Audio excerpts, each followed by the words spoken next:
রমজান মাসে চলছে Dhaka premier division league DPL এর 2024-25 মৌসুম।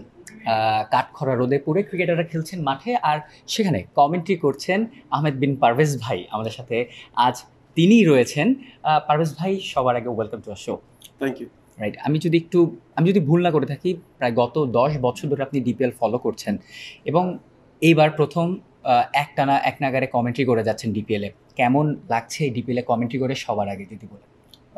কমেন্ট্রি করতে তো আমার এমনিই ভালো লাগে এবং তার পেছনে সবচেয়ে বড় কারণ হচ্ছে ক্রিকেটের সঙ্গে একটু ইনভলভ থাকার যে জায়গাটা, খুব কাছ থেকে দেখার সুযোগ এবং সেটা নিয়ে যদি কিছু ওপিনিয়ন দেওয়া যায়, খেলাটা বোঝাও আর একটু সহজ হয়ে যায় করতে করতে। তো ওইটা আমি বরাবরই এনজয় করি, কমেন্ট্রিটা এই কারণেও এনজয় করছি। তবে ডিপিএল দেখতে, ডিপিএল ফলো করতে এমনিতেই আমাদের আগে থেকেই যারা আমরা বাংলাদেশের ক্রিকেট ফলো করি তাদের জন্য খুব ইম্পর্ট্যান্ট একটা টুর্নামেন্ট এটা।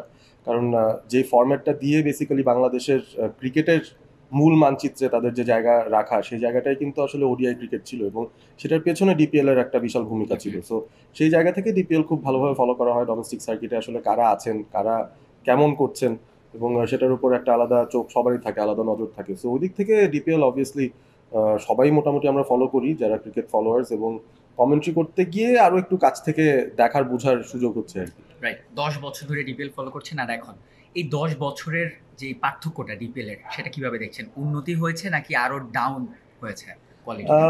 কোয়ালিটির ক্ষেত্রে আসলে আমার কাছে যেটা মনে হয় একটা আপেক্ষিক বিষয়। তার কারণটা হচ্ছে, যখন ফর এক্সাম্পল আমি 2014-15 কথা বলি, 10 বছর আগের কথা যেহেতু বলছেন, সেই সময়টায় বাংলাদেশ হচ্ছে অস্ট্রেলিয়ার ওয়ার্ল্ড কাপটায় যাওয়ার প্রস্তুতি নিচ্ছে।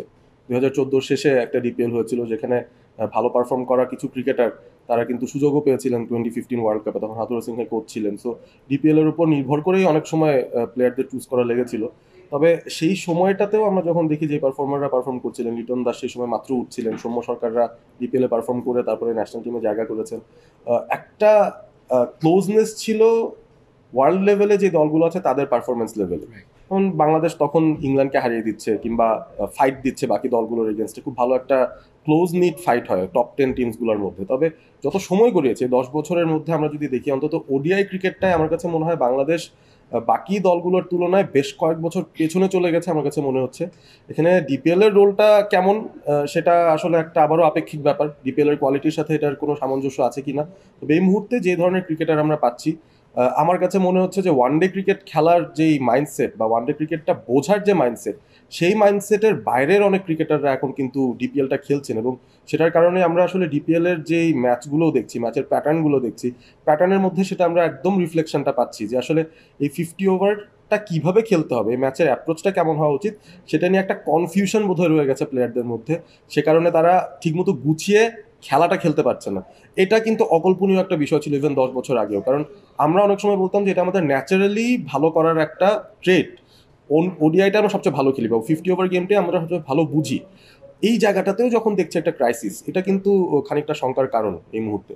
রাইট, আমি যদি একটু এবারের চলতি মৌসুমে ডিপিএল এর কথা যদি বলি, যে এবারে প্লেয়ারদের কোয়ালিটি কিরকম দেখছেন, তারা কিভাবে 50 ওভার ফরম্যাটটাকে কি এখনো মানে আমরা আমরা তো জানি যে 50 ওভারে আমাদের সবচেয়ে স্ট্রেংথের জায়গাটা, কিন্তু এইবারে ডিপিএল এ 50 ওভারের ফরম্যাটে ম্যাচে কি দেখা যাচ্ছে প্লেয়াররা কি একটু টি-20 ধাঁচের খেলাটাই বেশি খেলা ট্রাই করতে গিয়ে কি আরো কোলাপস হচ্ছে কিনা তাদের ফর্ম?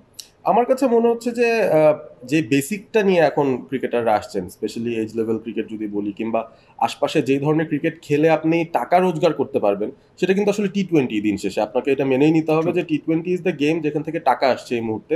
সো সেটার দিকেই ক্রিকেটারদের একটা ঝোঁক বেশি থাকে, সেই ধরনের ক্রিকেটে ভালো করার জন্যই তাদের প্রস্তুতি থাকে এবং সেটার রিফ্লেকশনটা নেগেটিভলি আমাদের দেশে অন্তত পড়ছে। কারণ এখনকার সময়ের যে ক্রিকেটাররা আছেন, যাদের মধ্যে আমরা পোটেনশিয়াল দেখছি বা যারা সামনে ভবিষ্যতে ন্যাশনাল টিমে খেলবেন, সেই পোটেনশিয়াল যারা রাখেন, তাদের মধ্যে একটা নেচার আমরা দেখছি যে তারা আসলে মিডল ওভার্সগুলোকে কীভাবে হ্যান্ডেল করবেন, বিশেষ করে ব্যাটিংয়ের ক্ষেত্রে বলবো, সেটাতে খুবই স্ট্রাগল করছেন।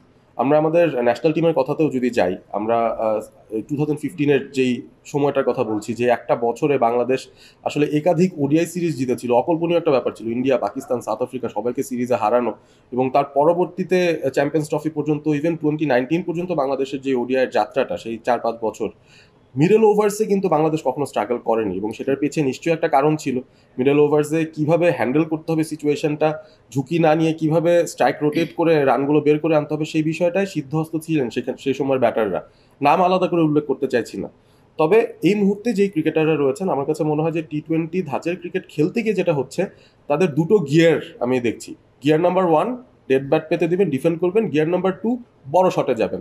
মাঝখানে যে কি করতে হবে ছোটখাটো কিছু ডিটেলস, যেমন ব্যাটের ফেসটা একটু ঘোরালে হয়তো একটা গ্যাপ বের হয়, ঝুঁকি না নিয়ে কিভাবে আমি 4টা 5টা রান নিতে পারি, ভালো বল থেকে কিভাবে সিঙ্গেল বের করা যায়, এই ব্যাপারগুলোতে আমার মনে হয় মনোযোগ একটু কম, কারণ বিগ হিটিং এর প্রতি মনোযোগটা অনেক বেশি হয়ে গেছে। সো দেখবেন যে একটা ব্যাটারের আলটিমেটলি ডিপিএল এ এক্সাম্পল দিয়ে batter number A strike rate তার 80, কিন্তু দেখবেন তার বাউন্ডারি পার্সেন্টেজ অনেক বেশি, ডট বলও খেলেছেন অনেক বেশি। সো এই প্যাটার্নে যদি এখন খেলেন ওডিআই ক্রিকেটটা কিন্তু অনেক বেশি এগিয়ে গেছে। যেটা বললাম আমরা পিছিয়ে গেছি কেন, অন্যান্য দেশে যদি দেখেন England, India, south Africa, New Zealand, তারা যেভাবে এগিয়ে যাচ্ছে, মাঝখানের ওই 30 ওভারের জন্য কিছু স্পেশালিস্ট ক্রিকেটার তাদের রয়েছে যারা ওই সময়টাতেও কিভাবে হোল্ড করতে হবে মোমেন্টামটা সেটা কিন্তু ধরে রাখার একটা টেমপ্লেট বের করেছে, যেটা আমাদের দেশে মিসিং আছে। কারণ আমরা এখন মনে হয় টি-20-র দিকে এত বেশি ঝুঁকে পড়েছি, ওডিআইটাকে আমরা নেগলেক্ট করে ফেলেছি।